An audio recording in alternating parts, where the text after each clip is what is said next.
Bom dia a todos. Que bom um dia que a gente pode estar junto como família, como a Mirella falou na hora do louvor. Um dia que podemos aproveitar junto com os irmãos.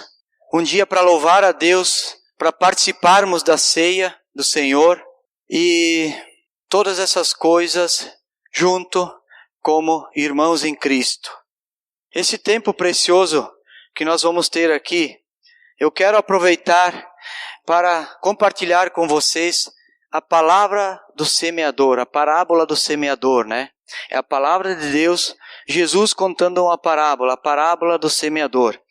Mas antes disso, eu gostaria de perguntar a cada um de vocês, quem já teve uma experiência na agricultura? Quem já plantou alguma coisa? Algumas pessoas, né? Os mais jovens não, né? Os mais jovens ainda não tiveram essa experiência. Alguns, né? É bem interessante essa experiência de plantar alguma coisa, de ver uma semente brotar, de esperar o seu tempo, de ver o que a natureza faz, o que Deus faz com uma semente que precisa morrer para se transformar em uma planta, em uma árvore. É interessante esse fato. E eu gostaria que vocês abrissem a Bíblia comigo em Mateus capítulo 13, do 1 ao 11. Mateus capítulo 13, do versículo 1 ao 11. Naquele mesmo dia, Jesus saiu da casa e assentou-se à beira-mar. Reuniu-se ao seu redor uma multidão tão grande que, por isso, ele entrou num barco e assentou-se. Ao povo reunido na praia, Jesus falou muitas coisas por parábolas, dizendo: o semeador saiu a semear. Enquanto lançava a semente, parte dela caiu à beira do caminho, e as aves vieram e a comeram. Parte dela caiu em terreno pedregoso, onde não havia muita terra, e logo brotou, porque a terra não era profunda. Mas quando saiu o sol, as plantas se queimaram e secaram, porque não tinham raiz. Outra parte caiu entre os espinhos, que cresceram e sufocaram as plantas. Outra ainda caiu em boa terra, de boa colheita, a 100, 60 e 30 por 1. Aquele que tem ouvidos para ouvir, ouça. Os discípulos aproximaram-se dele e perguntaram: por que falas ao povo por parábolas? E ele respondeu: a vocês foi dado o conhecimento do mistério do reino dos céus, mas a eles não. E depois Jesus, do versículo 18 ao 23, explica o significado dessa parábola. Versículo 18. Portanto, ouçam o que significa a parábola do semeador. Quando alguém ouve a mensagem do reino e não entende, o maligno vem e arranca o que foi semeado em seu coração. Esse é o caso da semente que caiu à beira do caminho. Quanto à semente que caiu em terreno pedregoso, esse é o caso daquele que ouve a palavra e logo a recebe com alegria. Todavia, visto que não tem raiz em si mesmo, permanece pouco tempo. Quando surge alguma tribulação ou perseguição, por causa da palavra, logo a abandona. Quanto à semente que caiu entre os espinhos, esse é o caso daquele que ouve a palavra, mas a preocupação desta vida e o engano das riquezas a sufocam, tornando-a infrutífera. E quanto à semente que caiu em terra boa, esse é o caso daquele que ouve a palavra e a entende e dá uma colheita de 100, 60 e 30 por 1. Vamos baixar nossa cabeça, vamos pedir que Deus ministre nosso coração. Senhor, queremos louvar a Ti, agradecer por esse momento que estarmos juntos em família. Obrigado, Deus, porque Tu nos trouxe até aqui nesse dia. Senhor, ministra o coração de cada um através do Teu Espírito Santo. Que possamos nos esquecer das preocupações, das coisas que estão tirando o nosso foco, que estão tirando a nossa paz, e que esse momento possa ser entregue totalmente ao Senhor. Que essa palavra possa dar fruto em nossos corações, na vida de cada um. Eu te peço por isso, Pai, abençoa a esses meus irmãos em Cristo e me dá sabedoria para entregar essa palavra, essa mensagem, através do Teu Espírito Santo, em nome de Jesus Cristo. Amém. Vamos procurar entender O que Jesus está falando aqui? O que é a boa semente? A boa semente é o evangelho do reino. O evangelho do reino de Deus. Quem é o semeador aqui? É o próprio Jesus Cristo. O campo em que foi semeado é o mundo no qual nós vivemos. E quais são os 4 tipos de solo de terreno? São os tipos diferentes de pessoas. Por essa razão, eu perguntei para vocês se vocês já tinham alguma experiência em plantar uma semente. Vocês vão ver que há muita diferença em plantar sementes, dependendo do tipo de solo que vocês usarem. O primeiro solo aí, nós temos 4 tipos de solo. O primeiro é lançar a semente à beira do caminho. Essa é aquela mensagem falada aleatoriamente. É uma mensagem muitas vezes displicente. O quarto terreno é a terra boa. Isso é muito fácil. Com certeza vai dar fruto. Sempre que você plantar alguma coisa numa terra boa, vai dar um bom resultado, vai dar fruto. Mas o foco que eu quero destacar aqui para vocês são os outros 2 tipos de terrenos. É o terreno pedregoso e o terreno espinhoso. Como você faria então para plantar uma semente, uma mudinha em um terreno pedregoso? Você faria como? Simplesmente jogaria a semente? Será que um terreno pedregoso dá bons frutos? Nós podemos aprender muito com os agricultores antigos e também com as técnicas de hoje, as técnicas renovadas de hoje. É claro que o trabalho é maior. Você precisa cavar muito mais fundo. Você precisa remover as pedras, fazer taipas, Na nossa época se fazia taipas, Tirava as pedras da roça e fazia aquele muro de pedra, chamado taipa, para segurar o gado, segurar as ovelhas e assim por diante. Mas o próprio material da taipa era o que atrapalhava a plantação. Eram as pedras que eram retiradas. Então precisa fazer isso, nivelar algumas partes e plantar a semente mais profundamente. Claro que dá mais trabalho, mas pode vir a dar um bom resultado.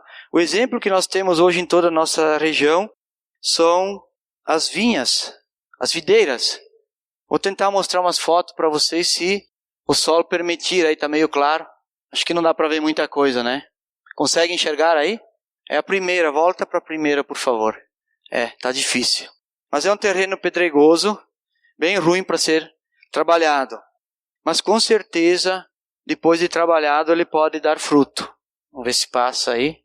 Aí já tem um brotinho, ó. Você vê que já foi trabalhado e preparado o terreno. E a próxima, olha só. Conseguem ver ali embaixo quanto tem de pedra aí? Olha as videiras. Embaixo tem muita pedra. A próxima, e ali já tem a videira com o seu fruto. Então esse é o terreno pedregoso que nós temos muito aqui na nossa região. Nas encostas, nas serras, e dá produto em qualidade e em quantidade. Quem já foi visitar o Vale dos Vinhedos?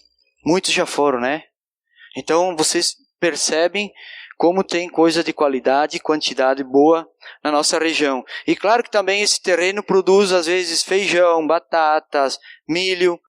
Tudo depende da preparação. Já o outro tipo de terreno, o espinhoso, é um terreno que precisa agir como faziam os agricultores antigos novamente. Como é que eles faziam? Eles iam lá e roçavam os espinhos e depois ateavam fogo.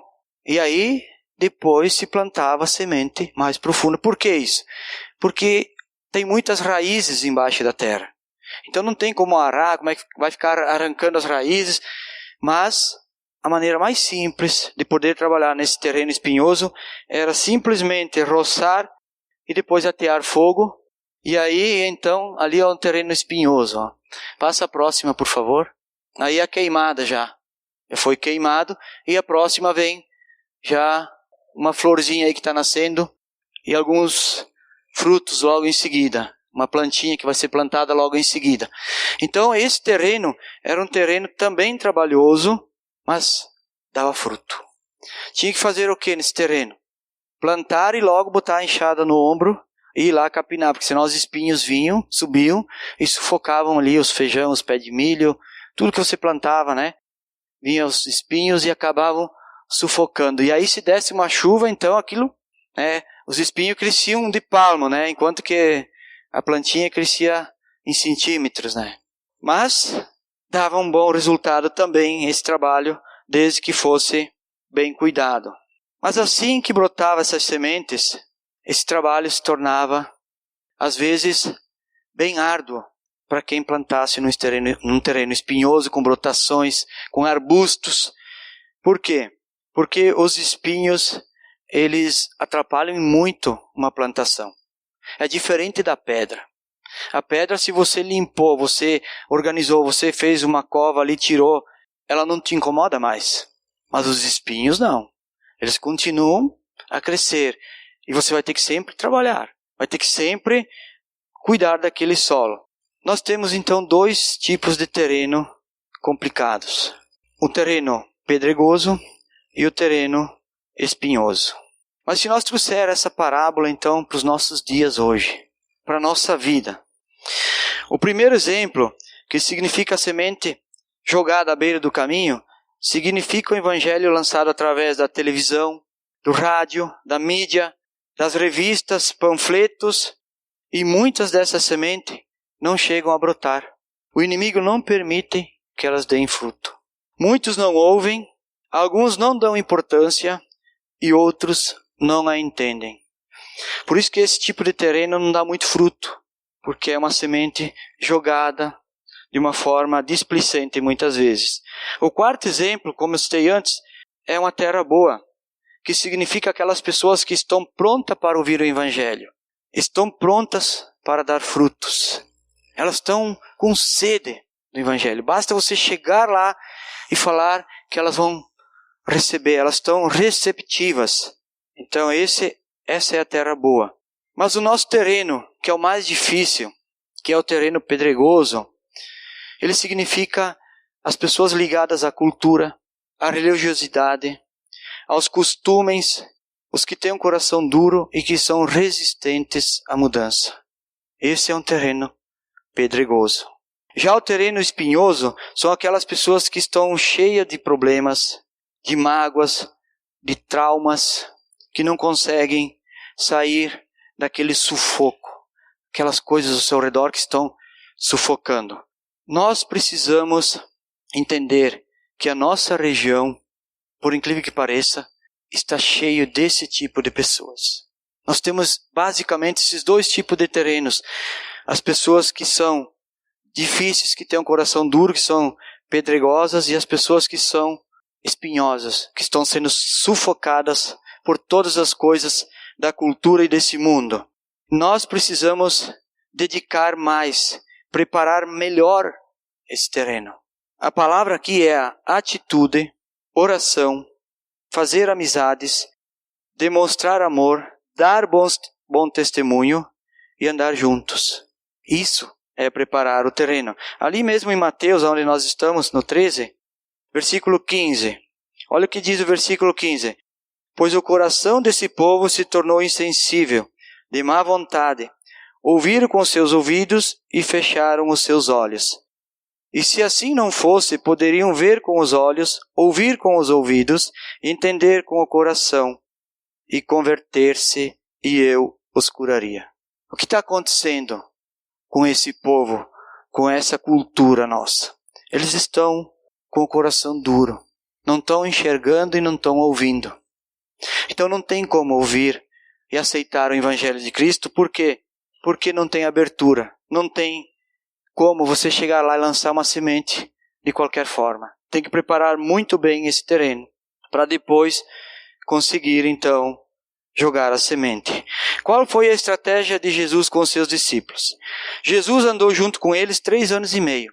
Jesus dedicou aos seus discípulos oração, vigília de oração. Vocês lembram que Jesus ia lá e orava pela 3ª, 4ª vigília? Vigília de oração. Jesus dedicou horas e horas de ensinamento aos seus discípulos. Deu testemunho de fé, testemunho de humildade, de honestidade, de submissão, de autoridade e amor.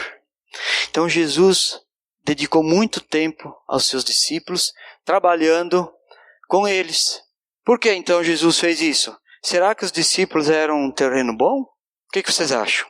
Ou eles eram uns terrenos pedregosos e espinhosos? O que vocês pensam? Pedro negou Jesus, né? 1, 2, 3, sei lá quantas vezes, né? Tiago e João queriam sentar-se um à direita e outro à sua esquerda. Eles queriam ser os mais importantes. Judas o traiu. Tomé teve que ir lá e colocar o dedo na ferida de Jesus depois que Jesus tinha ressuscitado para ver se era Jesus mesmo. Não tinha fé, não acreditava. E nas horas mais difíceis de Jesus, do flagelo e morte de Jesus, todos abandonaram. Todos. Então estes eram os discípulos. Eram terrenos difíceis de se plantar uma semente. Mas, no entanto, valeu a pena a persistência de Jesus. Por que valeu a pena? Porque os discípulos fizeram a diferença no mundo. Os discípulos levaram o evangelho para toda a humanidade. Eles não mediram esforços.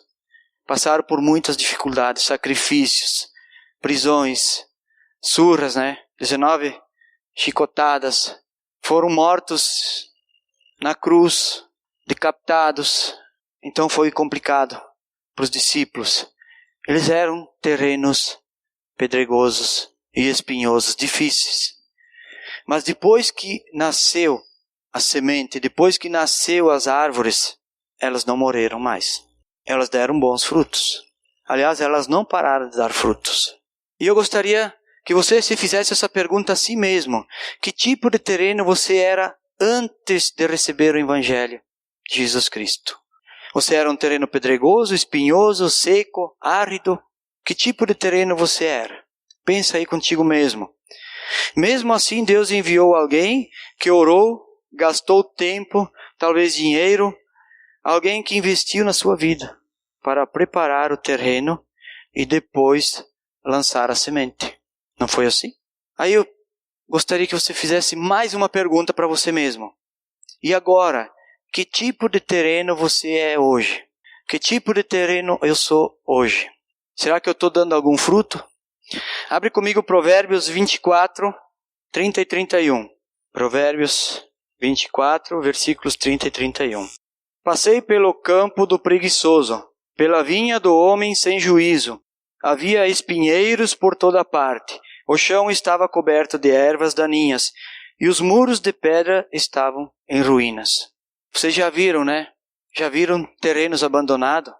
Aquela casinha lá no fundo, aquela tapera, e onde os espinhos e o mato tomou conta, onde parte do muro caiu. Então faça essa pergunta para si mesmo: que tipo de terreno eu sou hoje? Se alguém investiu em mim, se alguém gastou tempo comigo para que o evangelho de Jesus me transformasse, que tipo de terreno eu sou hoje? Eu quero concluir esta mensagem destacando 3 pontos muito importantes para os nossos dias. O primeiro ponto é que hoje você é o semeador. Você é o semeador hoje. Jesus já fez a sua parte. Os discípulos já fizeram a sua parte. Fizeram a diferença. E agora é a sua vez, é a minha vez de semear a palavra do Evangelho.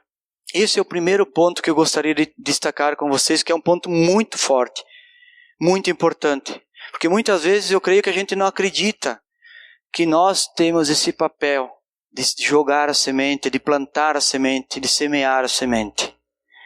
Nós achamos que o semeador é apenas o pastor da tal igreja, o presbítero, o obreiro da... Não. O semeador somos todos nós. Todos nós. Toda boa árvore deve dar bons frutos. Então esse é o ponto mais importante. O segundo ponto é a preparação do terreno. Pense em um vizinho, um parente, um amigo, um colega de trabalho, da escola ou da academia. Você deve estar pensando: mas as pessoas são difíceis. As pessoas não querem ouvir do Evangelho. Realmente, as pessoas são difíceis. Elas não querem ouvir do Evangelho. Mas foi difícil para os apóstolos. Foi difícil para Jesus. E foi difícil para mim. Eu era difícil. O casal que me evangelizou, que eu diga, Predebon e Honorina, que estão aqui hoje. Eu era difícil, era um terreno difícil de plantar uma semente. Então esse é o segundo ponto. Nós temos que não pensar que é difícil. aquele meu vizinho, aquele meu parente é chato, aquele meu amigo que fala até pelos cotovelos. Nós precisamos pensar nessas pessoas sim. E o terceiro ponto, e o mais importante de todos, são os passos de preparação para esse terreno. Quais são os passos de preparação? O primeiro ponto é a oração. Se você não colocar um nome, ou 2, ou 3 num papel e anotar e não começar a orar por essa pessoa, por evangelismo, nem continue os próximos passos. Pode parar por aí mesmo. O primeiro ponto é a oração. Você precisa gastar tempo de oração diária. Vocês sabem por que nós temos uma crise hoje de fé e de amor? Porque a gente tem dificuldade de orar pelos outros. A gente não tira um tempo para orar pelos outros. Como é que eu vou ter fé se eu não interceder por uma pessoa que está precisando? Como é que eu vou ter amor se eu não tirar um tempo para orar por outra pessoa? Qual é o meu testemunho de fé e amor? Então esse é o ponto principal. Comece orando, gastando tempo de oração. Gaste um tempo de qualidade junto. Esse é o segundo passo. Tempo de qualidade juntos. O que é um tempo de qualidade? O tempo de qualidade é você sair com essa pessoa para fazer uma caminhada, ouvir ela, convidar ela para vir na sua casa para um almoço, uma janta, ou até se você não puder fazer uma janta, faz um chimarrão, biscoitinho, uma pipoquinha. Tempo de qualidade, mas dá atenção para essa pessoa. A maioria não está preocupado o que vai comer, o que vai beber, está preocupado em estar junto com a pessoa porque ela está com aquele coração apertado, duro. Ela precisa confiar em alguém para poder falar, alguém que ouça, alguém que possa, de repente, até dar um conselho. O terceiro passo é dar bom testemunho. O que é isso? É dar bom testemunho. Digamos que você vá na casa e a pessoa te convida na casa dela. E aí ela faz uma janta maravilhosa, e aí ela coloca lá vinho, cerveja, tudo, e você foi até a casa dela e depois toma esse vinho, essa cerveja, enfim, e vai para casa dirigindo. Se foi o testemunho. O que adiantou? Aonde você estiver junto com essa pessoa, ela vai olhar mais as tuas atitudes do que o que você falar. Lembre-se, ela não conhece a Deus. Ela vai ler a tua vida, não vai ler a Bíblia. Ela vai interpretar as tuas atitudes. Então o testemunho vai fazer toda a diferença. É mais uma das áreas fracas que nós temos hoje no cristianismo. A falta de amor e fé e o testemunho. Cada vez está mais escandaloso o testemunho dos cristãos. Cada vez está mais difícil de enxergar os cristãos no meio do povo, no meio da humanidade. A gente só nota quando eles estão com a roupa diferente, né? Quando estão de terno e gravata, com a Bíblia embaixo do braço, ou com a saia até no calcanhar, daí a gente nota que aquele ali é um cristão. Mas muitas vezes pelas atitudes é difícil. Então o testemunho é o terceiro passo importante. E o quarto e último passo, plante a semente, uma semente de qualidade. O que eu falo numa semente de qualidade? Mostre o evangelho claro sobre a salvação e a verdade, que leva a pessoa ao arrependimento. Não vem com aquele evangelho, tu aceita Jesus porque é bom, porque é maravilhoso, tu vai ser a pessoa mais feliz da tua vida. Por favor, fala a verdade. Fala que a pessoa precisa aceitar a Cristo, o seu sacrifício, para não ir para o inferno, para viver a eternidade no céu. Não adianta a gente passar a mão e colocar um recheio, ou melhor, uma decoração no bolo, sendo que o conteúdo lá é azedo lá dentro. Não vai fazer diferença. O evangelho de qualidade é aquele que fala a verdade. Jesus jamais falou do evangelho como uma coisa que era só para felicidade e alegria, que era a melhor coisa do mundo, que a humanidade jamais ia ter problema por causa do evangelho. Não. Jesus falou que iam passar por provações, por aflições, mas era para nós perseverar, porque Jesus venceu o mundo. E a nossa recompensa vai estar no céu e não aqui na terra. Então fale um evangelho de qualidade. Se prepare bem antes desse momento. Se prepare. Não seja displicente. Às vezes você vai visitar uma pessoa que tem a possibilidade de falar o evangelho e chega e sai e vai embora e nem sequer diz vamos orar. faz uma oração por essa pessoa e pergunte para ela, você está precisando de alguma oração em alguma área? De repente é o caminho, é uma porta de entrada. Ou então você nem leva a Bíblia junto, nem leva um livrinho do Abismo Ligado que nós temos, vai totalmente despreparado. E aí chega lá, a pessoa está sedenta pelo Evangelho, mas você não está preparado. Você perdeu a oportunidade. A Bíblia diz, aproveite cada oportunidade, pois os dias são maus. E aí você me pergunta, mas e vai dar certo? Olha, eu não sei se vai dar certo. Daí para frente, vai depender de Jesus. Jesus vai fazer a semente brotar ou não. Pode ser que todo esse trabalho, toda essa preparação que você fez, você plantou o Evangelho, você deu o seu melhor. Pode ser que não dê um bom resultado. Mas você fez a sua parte. A outra parte de fazer brotar a semente, de fazer crescer uma planta, é de Jesus. A Bíblia diz que nem todos serão salvos, mas que todos vão ouvir. Está lá em Mateus 24:14. E esse Evangelho do Reino será pregado e anunciado a todas as nações. E então virá o fim. Então todos os povos, todas as nações vão ter que ouvir do Evangelho de Deus. Quem vai ser salvo? Não sei. Não é comigo. Mas a minha parte é falar do Evangelho, é lançar a boa semente. Os anjos gostariam de fazer isso, mas Deus deixou para nós.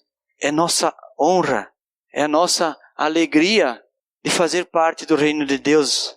Devemos pensar dessa forma. Se não fosse para isso, nós não estaríamos mais aqui na terra. Cada um que já aceitou Jesus, você já estaria lá no céu. Mas ainda tem um propósito na sua vida. Ainda Deus tem um plano, um projeto que você precisa cumpri-lo até a volta de Cristo. Pedro diz no capítulo 3, versículo 11, que nós devemos apressar a vinda de Cristo. Nós devemos apressar a volta de Cristo.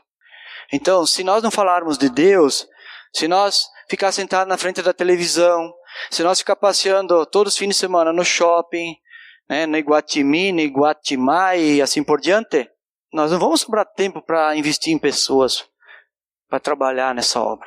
Não tem como. E aí quando a gente fala de família e de estar junto, Deus criou as pessoas para serem família, para estarem em comunhão, em comunidade. E vocês podem ver que todo mundo tenta fazer isso, da sua forma. O que está acontecendo hoje? Que esse tempo que deveria ser de qualidade, entre família, estar conversando, não está mais acontecendo dessa forma. Está acontecendo, as pessoas estão se reunindo, estão juntos, mas é supérfluo. As conversas não vão a lugar nenhum, mais dá problema do que alguma coisa boa de qualidade. Quando se visita entre famílias, às vezes mais se tem crítica do que bom-estar, bem-estar, aproveitar o momento. Então nós precisamos repensar essas coisas aqui. Repensar esses 3 passos para nós melhorar o crescimento do Evangelho. Senão nós vamos ser sempre uns tocos aqui, sem broto nenhum. Vocês já passaram naquela roça que tem um toco lá que está, tem as raízes profundas. Então você vai lá e tenta arrancar as raízes dele, ele não arranca. E está verde as raízes dele. Você tem que chamar um trator de esteira para arrancar o toco, Mas não tem broto nenhum. Não tem sinal de vida nenhum. E esse é o desafio que eu queria lançar hoje para vocês aqui. Eu gostaria que cada um de vocês pensassem agora em uma pessoa, ou 2, ou um casal, e anotasse aí na sua Bíblia, na sua mão. Lá no balcão tem um papelzinho e uma caneta. Pegue e anote ali, mas você já deve ter na mente já, E eu gostaria que você gastasse um tempinho de oração agora, nesse momento, por essas pessoas, ou por essa pessoa. Como alvo de evangelismo. Colocar o nome de uma pessoa, com data, se possível, e gastar um tempo de oração. Vai levar 6 meses para você ter um contato com essa pessoa, para falar. Não sei. Talvez leve mais. Talvez o exemplo de Jesus com os discípulos, 3 anos e pouco. Tudo bem que Jesus investiu, já estava ensinando, mas foi um processo. Eu, na minha própria vida, eu conheci o Evangelho, como eu falei antes, eu era um terreno difícil, e levei talvez uns 3, 4, 5 anos para realmente ser uma pessoa fiel e querer seguir firme a Deus. Então não significa que você vai orar por alguém hoje e a semana que vem essa pessoa já vai aceitar Cristo. Mas o propósito é anotar o nome, é orar, é colocar um propósito na sua vida. E depois que você orar, não se preocupe se na hora de falar a palavra você tem dificuldade de passar o abismo ligado, de falar do Evangelho. Quando você perceber que essa pessoa está pronta, você convide alguém. Peça alguém daqui mesmo. Diz, olha, vem lá comigo, eu tenho um pouco de dificuldade, me acompanha lá para dar o abismo ligado para aquela pessoa, ou para aquelas pessoas. Mas o importante é você dar os passos de oração, de passar um tempo de qualidade junto e de testemunho. Pelo menos esses 3. Então vamos fazer isso agora. Eu gostaria que cada um baixasse a sua cabeça, que cada um anotasse um nome na sua mente, no seu coração, na sua Bíblia, com data, em algum lugar aí. Se precisar, pode levantar e pegar um papelzinho lá, tem caneta lá, se precisar mais caneta, tem aí na biblioteca, mas procurem anotar esse nome, ou esses nomes, e orem por essas pessoas, para que elas venham a conhecer a Cristo. Senhor Jesus, eu quero entregar ao Pai a vida de cada pessoa que foi colocado em lista de oração. A vida de cada um, o nome de cada um, que alguém pensou aqui nessa manhã. Senhor, que Tu olhe, Pai, por essas pessoas, que Tu comece, Senhor, a preparar esse terreno junto conosco, Deus. Que a gente tenha fé e amor por cada um, Deus. E que aqui, Senhor, possam ser levantados alvos, Pai. Muitos alvos, muitos nomes que não Te conhecem, que precisam da salvação, precisam entender o Evangelho da salvação, o Evangelho da verdade. Eu Te peço, Pai, que Tu, Senhor, se lembre de cada pessoa, de cada nome citado aqui nesse momento. E também, Senhor, dá força, ânimo, coragem, Pai, alegria a cada um que se dispôs a cumprir esse propósito, a ter esse alvo do evangelismo, Senhor. Abençoa cada um, dando sabedoria, um coração disposto, um coração aquebrantado, Deus. Ministra o coração de cada um, através do sangue de Cristo e através do Espírito Santo, Senhor. Eu agradeço, Pai, pela obra que Tu tem feito na minha vida, pela transformação, Pai, e pela transformação que Tu tem feito na vida dos meus irmãos, Pai. E que essa transformação continue. Que nós não sejamos um terreno abandonado, cheio de espinhos, cheio de pedras. Um terreno que não produz, que não dá frutos. Eu peço por isso, Pai. Para a minha vida e para a vida de cada um aqui. Em nome de Jesus Cristo. Amém. Eduardo, por favor, põe a última foto ali, a número 11. Que é a terra boa. A terra boa onde tem a última, onde tem bons frutos. Ali, ó, tem uma plantação de maçãs. Tá bem difícil de enxergar, mas os galhos estão caindo de tanta maçã que tem, os cestos embaixo estão cheios de maçã. Essa é a terra boa. Essa é a terra que nós devemos ser. Essa é a terra que produz 60, 30 e 100 para 1.